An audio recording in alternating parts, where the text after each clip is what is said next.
Hello, everybody. It is Tuesday in Pittsburgh, Pennsylvania. My name is Adam Bittner, assistant sports editor for multimedia at the Pittsburgh Post-Gazette, back with Brian Batko, who was just on the YouTube channel earlier for Chipped Ham and Football with Brooke Pryor. We are having an emergency podcast because the Steelers reportedly hiring Arthur Smith as their new offensive coordinator. Obviously, we have to react to that. Brian, how are you? I'm doing well, Adam. How are you? I am hanging in there. There's a lot to react to, a lot of reaction to react to here in the early going. We're going to get into all that in a second. Before we do, just want to thank our primary sponsor for this episode of the podcast, Pella Windows and Doors of Pittsburgh. There's no better place to get new windows and doors installed in your home than Pella, who can help you save on energy costs year-round. Schedule a free in-home consultation with your local Pella Windows and Doors to find the right product for your home and budget. Give them a call at 866-593-1560 to discuss your project further. That's 866-593-1560 to get started planning on your new windows and doors installation with Pella Windows and Doors of Pittsburgh.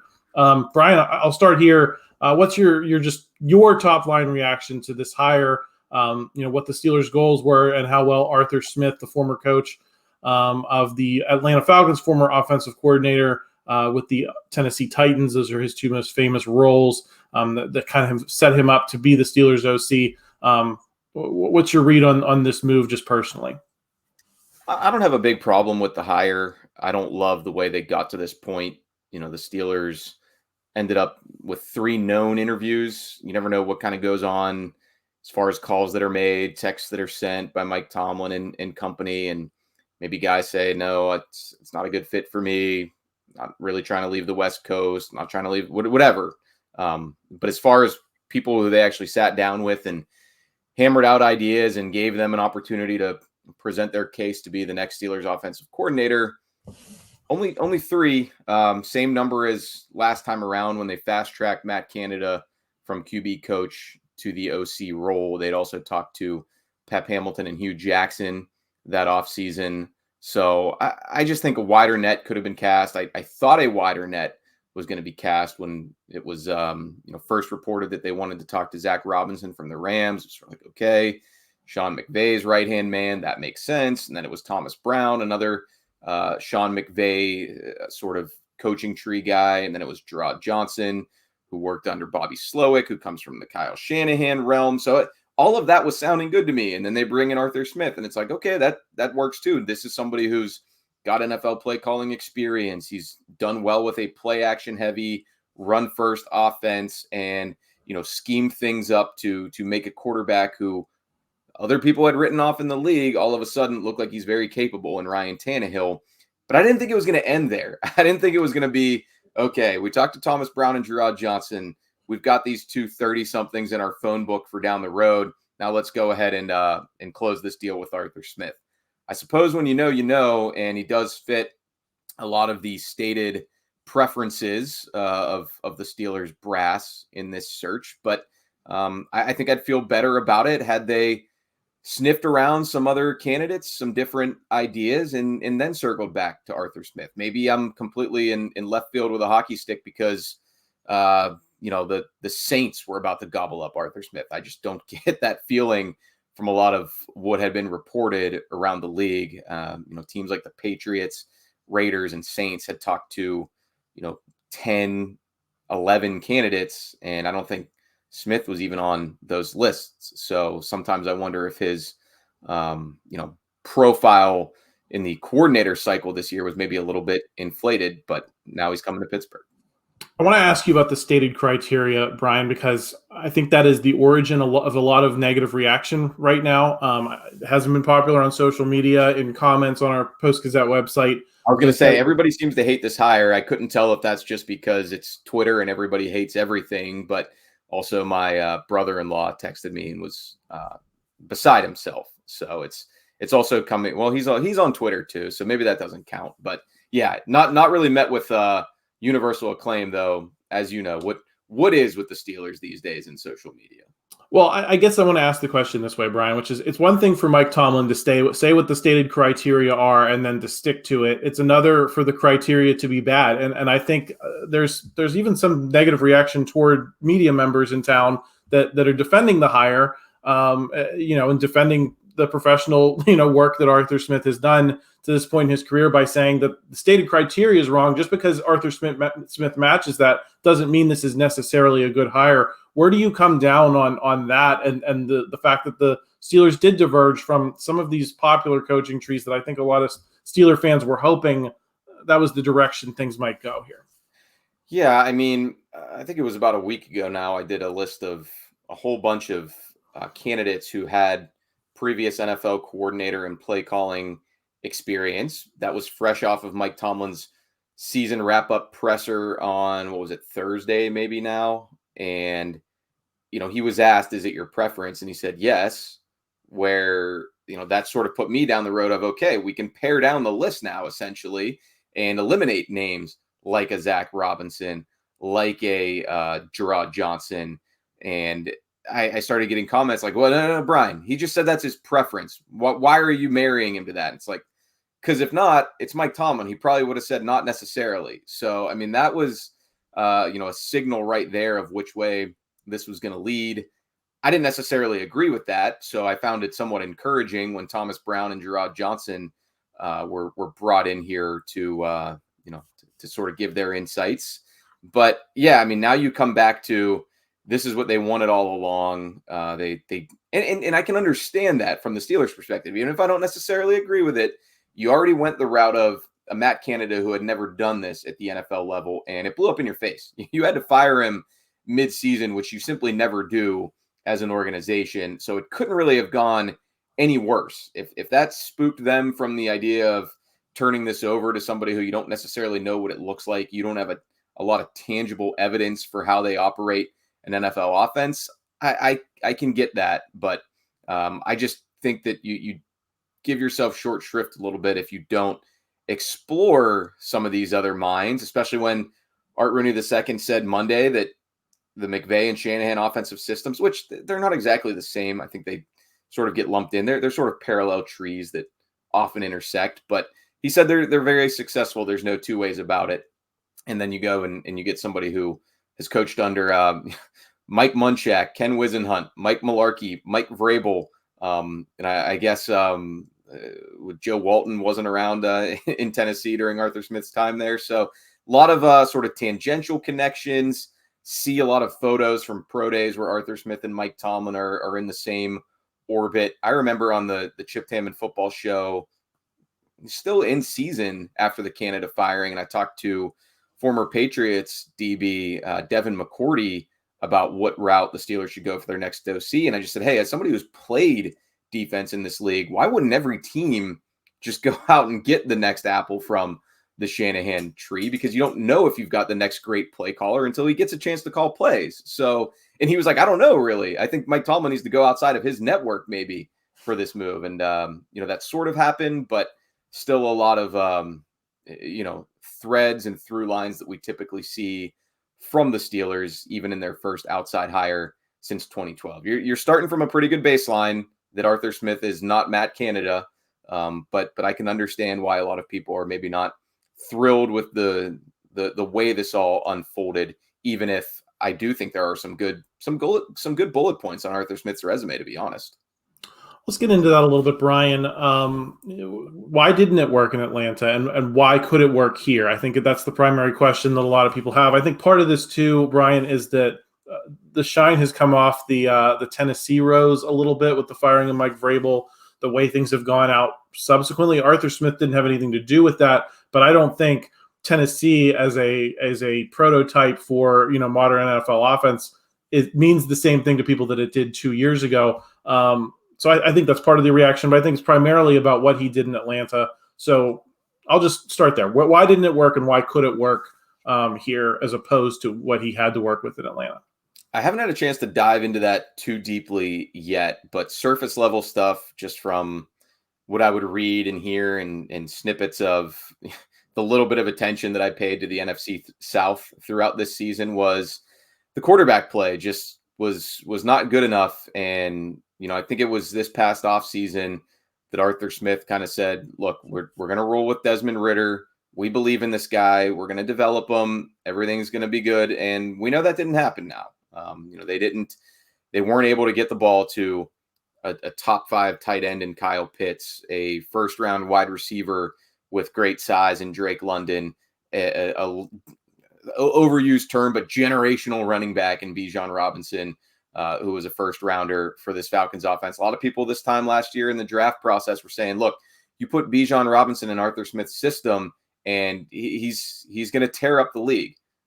I don't know exactly why that didn't happen. It seemed like there was some weird stuff at times going on with Robinson and his usage, and Smith was under a lot of pressure and feeling a lot of heat, I think, with the quarterback predicament that he'd put himself in there in Atlanta. I assume the Steelers believe that getting sort of a fresh start for himself and moving from the CEO chair back to the I'm going to just call plays and, be the head coach of the offense chair could be good for him and could work. But there's no doubt that the way that things went with the Falcons is not a good look for his overall career trajectory, because it's not like it was a team that was awful on defense, but still scoring a ton of points. And that's why they weren't better than 7-10 and probably the worst division in the NFL. No, I mean, his offensive struggles were the primary reason why that team didn't, break out or surprise the way a lot of the national pundits expected they would. Well, I'll be honest, Brian, and I don't have a whole lot more insight than you, but I don't know if you watched the quarterback documentary on Netflix. I didn't. So I didn't. Yeah, I've heard about that. It seemed like the Mariota, that was 2022. The Marcus Mariota situation was odd with that, right? It was odd, and Arthur Smith did not come off particularly well to me in terms of managing that situation. And granted, you're right; he's not going to be the ultimate decision maker in Pittsburgh. But he just didn't come off particularly well to me, and he seemed indecisive in how he handled that. And I think the first thing you mentioned there was quarterback play was the problem in Atlanta. It sounds pretty familiar to me, Brian. Why would this be different? Why can he access things from Kenny Pickett that he couldn't from Desmond Ridder? I mean, those two guys were very often mocked interchangeably with each other, and obviously Desmond Ridder gets picked in the third round rather than the first. I think Kenny Pickett was held in higher regard around the league, maybe the more talented guy, but there were a lot of people that saw them as similar guys and thought the Steelers could have gone with Desmond Ridder rather than Kenny Pickett. I guess I'll just set you up with given what he has to work with here at quarterback, is that a concern? Well, first I'll say, I mean, over these last few years, I have at times seen some sort of viral clips of Arthur Smith in press conferences where, some heated moments, coming off a bit abrasive at times. That's far from a, full picture of a guy. When you're not in that division, and obviously you don't cover that team on a day-to-day basis, you only sort of see some of the, man bites dog snippets of how things can go. I think he walked off of a podium at one point in the last year or two when asked about Desmond Ridder, or at least was very testy in answering some of those questions. Maybe a stop asking me, Nick Saban sort of moment. But it is different when you're under that kind of scrutiny versus the offensive coordinator chair. And he frankly, he didn't face much adversity in that chair in Tennessee. I mean, everything was, he was on the fast track to NFL head coaching stardom, and that's exactly how it went for him. So you give him credit for that. You don't necessarily know if he was a Derrick Henry creation or if he helped unlock one of the best running backs of all time in that offense. It's one of those things that's hard to say. Truth probably somewhere in the middle, right? So as far as why you should believe that he can get the most out of Kenny Pickett, I mean, honestly, you could say, why do I care? I mean, that would be a different discussion for another day if you're somebody who really is just ready to be done with the Kenny Pickett era here 2 seasons in. I wouldn't say I'm quite at that point, but belief in Arthur Smith to do a better job. He was heavily in tune with the quarterbacks of that 2022 draft. The Falcons were one of the teams that was, traversing the country, much like the Steelers, to get a look at Pickett, Ridder, Corral, Willis, Howe. They were doing their due diligence on all those guys the same way Mike Tomlin and Matt Canada were. Perhaps Smith came into these interviews and said, I have a plan for Kenny. I liked this and this about Kenny. I didn't like this and this about Kenny. We didn't pick him, whatever it ended up being, 8th overall or something. But we certainly liked him. And, we took our guy in the 3rd round. You guys took him 20th overall. Here's why I think it can work. Here's my sort of overall plan for how we're going to see the improvements that you all want to see out of a guy you've invested a lot in. That all sounds good on paper and maybe on a whiteboard too or whatever, but you have to see it in practice as well. I don't know, what kind of relationship Arthur Smith and Kenny Pickett may have developed in their, brief meetings in that pre-draft process. I want to say he was in Pittsburgh at the Pitt Pro Day, along with some other top members of the Falcons staff that year. So I'm sure there was some dialogue and some exchanges and some back and forths.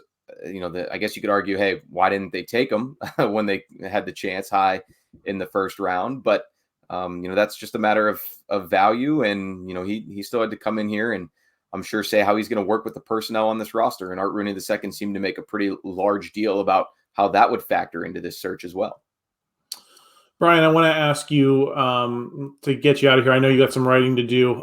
What's the difference between Arthur Smith and Matt Canada? Because I think that's the baseline that you have to grade this hire on. Is Arthur Smith a better option than Matt Canada was? Obviously, everyone wants them to go back to the Killer Bees era, be scoring 30 points a game. They want the exciting offenses that they see in San Francisco and LA and all of that. And I get that, but like you said, there's no sure thing that you're going to get those results here, especially with the roster you've already constructed. I think that's a great point. And B, I think it's just a matter of, is this going to be a more professional offense? What do you see as the differences between these two guys in terms of how they approach things? I'm already seeing the memes from The Office where Pam's holding up the two things and says it's the same picture of people joking Matt Canada and Arthur Smith, and all the frustration gifs of people saying this is Deontay and Johnson and George Pickens when they see that the Steelers hired Arthur Smith. The first part I don't necessarily agree with. The second part, yeah, I mean, his track record with pass catchers, not all that great over these last few years. The flip side to that would be Najee Harris and Jaylen Warren probably high-fiving each other as they see this news. But simply put, his resume of being a step ahead of defensive play callers in the NFL, all the success that the Titans did have in 19 and 20, they knocked the Patriots out of the playoffs that year. They were the last team to beat the Belichick-Brady era Pats. There's something to be said for what they were doing right.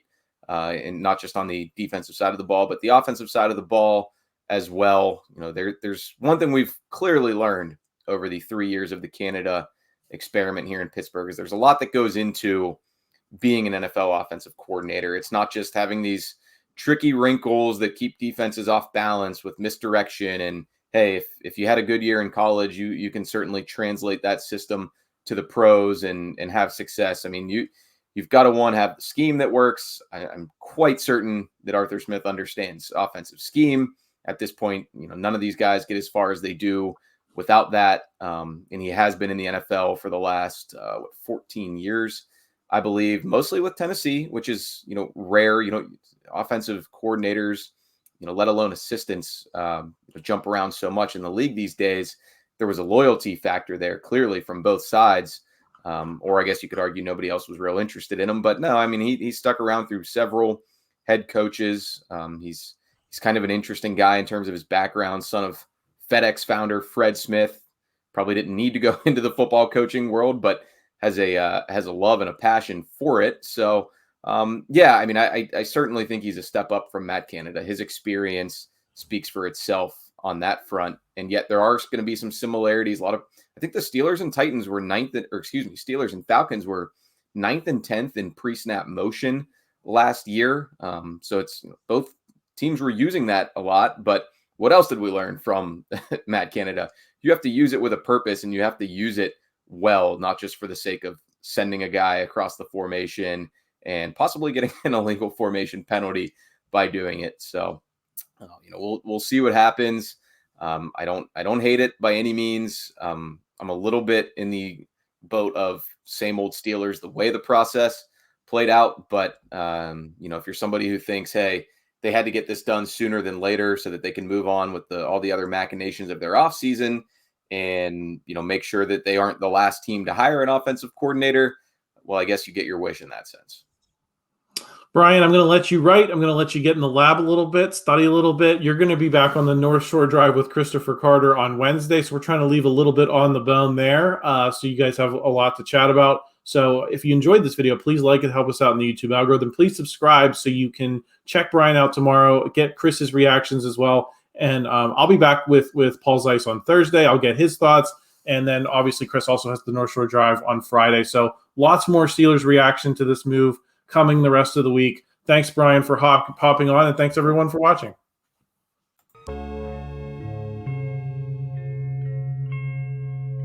Thank you for checking out this content from Post-Gazette Sports. If you watch this video on YouTube, please like the video and subscribe to our channel. For all of the sports coverage the Post-Gazette has to offer, visit post-gazette.com.